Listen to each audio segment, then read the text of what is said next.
seperti Kaleb. Amin. Ya, bahkan untuk zaman sekarang ini Tuhan sangat berahmat pada kita. Dengan mata kepala kita bisa melihat teladan seperti Kaleb, Ibu Munti, Ibu Gembala kita. Kaleb adalah seorang yang sangat beriman. Itu sebabnya dia sampai kepada janji Tuhan. Tadi sudah disampaikan Ibu Munti, sesudah kita selamat, sudah kita lahir baru, Tuhan punya maksud, Tuhan punya panggilan. Ada tujuan kita, masing-masing kita harus menemukannya dan mengerjakannya.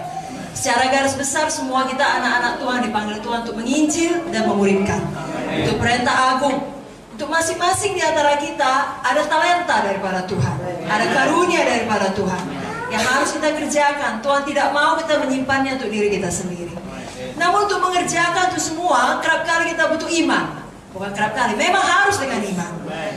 Karena mengerjakan maksud Tuhan yang besar, karena Tuhan kita besar, maksudnya selalu besar. Tidak bisa kita melihat kepada sumber daya kita sendiri. Kita akan merasa tidak mampu, tidak sanggup. Panggil orang lain saja Tuhan. Ini pun sudah ngos-ngosan Tuhan. Tapi Kaleb tidak demikian. Walaupun orang-orang seumurnya, satu generasinya bermatian di depan matanya. Dan dalam kurun waktu 40 bahkan 45 tahun, Kaleb punya banyak kesempatan untuk menyerah. Kita pun punya banyak kesempatan untuk menyerah. Jangan diambil. Sama seperti Kaleb. Jadi Kaleb yang pertama sekali yang disampaikan malam ini, kita lihat pada waktu usia mudanya dulu, dia punya iman yang berani. Keberanian iman. Iman yang berani ini berkata bisa, karena itu kata firman. Karena itu kata Tuhan. Walau semua orang berkata tidak bisa. Semua kita tahu cerita mengenai 12 pengintai. 10 atau mayoritas berkata tidak mungkin, tidak bisa. Tetapi Kaleb berkata dengan Joshua bisa. Karena Allah telah berjanji. Kalau Tuhan sudah berjanji, dia akan menggenapinya. Kalau Tuhan berfirman, dia melakukannya. Tidak ada firman Tuhan yang kembali dengan kosong. Jadi pilihan selalu ada pada kita. Ketika Tuhan bicara kepada kita, menaruhkan satu maksudnya yang besar atau visi yang besar. Ya, kalau pada zaman dulu Yusuf mimpi yang besar. Kita yang harus memilih, nggak apa-apa. Makin dia semangat kita mau lagi semangat.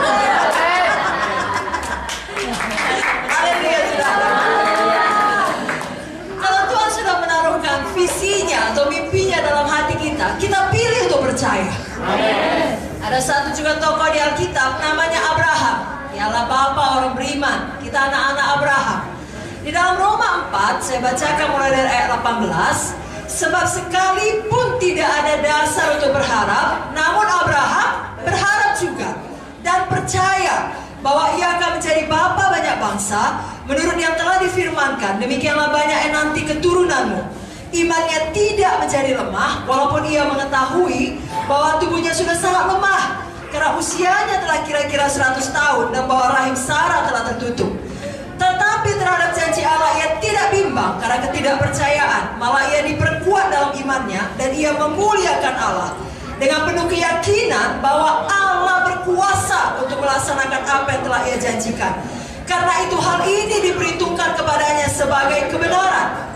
Kata-kata ini, yaitu hal ini diperhitungkan kepadanya, tidak ditulis untuk Abraham saja, tetapi ditulis juga untuk kita. Sebab kepada kita pun Allah memperhitungkannya. Karena kita percaya kepada Dia yang telah membangkitkan Yesus Tuhan kita dari antara orang mati. Amin. Jadi Tuhan yang memanggil kita, Tuhan yang memperlengkapi kita, Tuhan yang mengurapi kita. Dan Dia adalah Jehovah Jireh yang menyediakan segala kebutuhan kita. Saudara, kita harus terus maju dengan iman, memiliki iman yang berani untuk menyelesaikan maksud Tuhan di dalam hidup kita. Ketika semua rasanya tidak mungkin, seperti Abraham, tidak ada dasar untuk berharap, Abraham berharap juga. Saudara juga demikian, apalagi khususnya untuk sidang Tuhan di Banjarmasin, sudah KKR, saudara berharap juga. Artinya berharap untuk banyak tempat kebaktian yang baru, banyak KKS yang baru, jiwa-jiwa selamat semuanya jadi mulia. Amin, saudaraku. Dan itu berlaku untuk semua aspek kehidupan kita, berlaku untuk seluruh cabang di seluruh Borneo, di seluruh Kalimantan. Haleluya.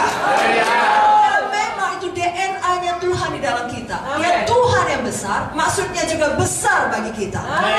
Ya, kita harus punya iman yang berani. Bukan hanya setelah siap KKR untuk sekedar membangun jemaat atau jiwa-jiwa baru untuk menjadi jemaat dimuridkan, bahkan punya iman untuk KKR yang selanjutnya, untuk masuk lagi ke daerah-daerah baru. Dan semua hal-hal lain yang Tuhan taruhkan, hidupkan dalam hati saudara. Tentunya dalam menyelesaikan panggilan Tuhan, dalam mengerjakan kehendak Tuhan, kerap kali setan akan berbicara, menggoda kita untuk menyerah atau untuk mengambil pilihan yang mudah, yakni pilihan mayoritas, jalan pintas. Ya, seperti Kaleb dan Joshua tadi, ikut saja apa kata orang. Bukan hanya sekedar 10 pengintai berkata tidak bisa masuk Kanaan, tapi 2 juta lainnya setuju dengan 10 pengintai. Pikiran waras berkata, tidak ada gunanya berpendapat berbeda. Apa yang bisa kami lakukan? Kami hanya 2 orang melawan 2 juta. Tetapi berapa minoritas pun perkiraan kita menurut akal waras manusia, bila bersama dengan Tuhan, sesungguhnya secara rohani kita